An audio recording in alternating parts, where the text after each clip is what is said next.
राज्य निवडणूक आयोगाची आज महत्त्वाची बैठक। सर्व महापालिकांचे आयुक्त बैठकीला हजर राहणार। राज्य निवडणूक आयोगाकडून सर्व प्राप्त सूचना आणि हरकतींचं निरसन करण्याच्या हालचाली। परळीमध्ये स्ट्रॉंग रूम असलेल्या नगरपरिषदेसमोर तणाव। माजी नगराध्यक्ष दीपक देशमुख आणि नगरपरिषद कर्मचाऱ्यांमध्ये बाचाबाची।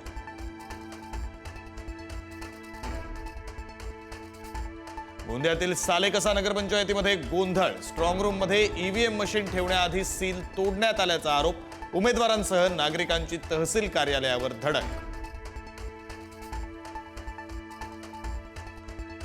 शीतल तेजवानीला अखेर अटक। आज कोर्टात हजर करणार। मुंढवा जमीन घोटाळा प्रकरणात शीतल तेजवानी आरोपी।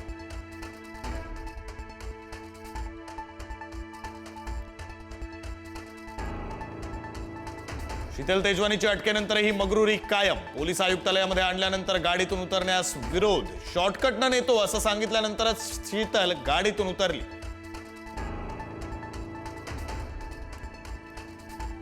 पुण्यामधील जमीन व्यवहार प्रकरणात खारगे समितीला मुदतवाढ। अहवाल येणं बाकी असल्याने 1 महिन्याची मुदतवाढ।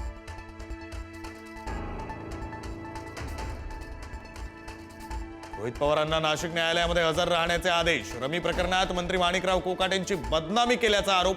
9 डिसेंबरला रोहित पवारांना नाशिक न्यायालयात हजर व्हावं लागणार।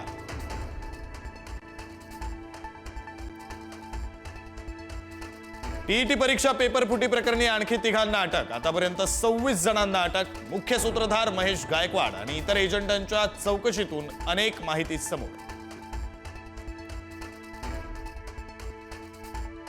कल्याण डोंबिवलीमध्ये शिवसेना आणि भाजपकडून आरोप प्रत्यारोप। फोडाफोडीची सुरुवात आम्ही केली नाही।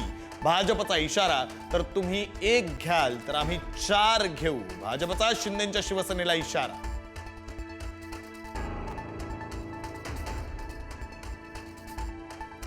गोळीबार प्रकरणातील फरार भूषण लोंढे अखेर अटकेत। नाशिक पोलिसांची उत्तर प्रदेशमध्ये कारवाई। भूषणला नाशिकमध्ये आणत कोर्टात हजर केलं जाणार।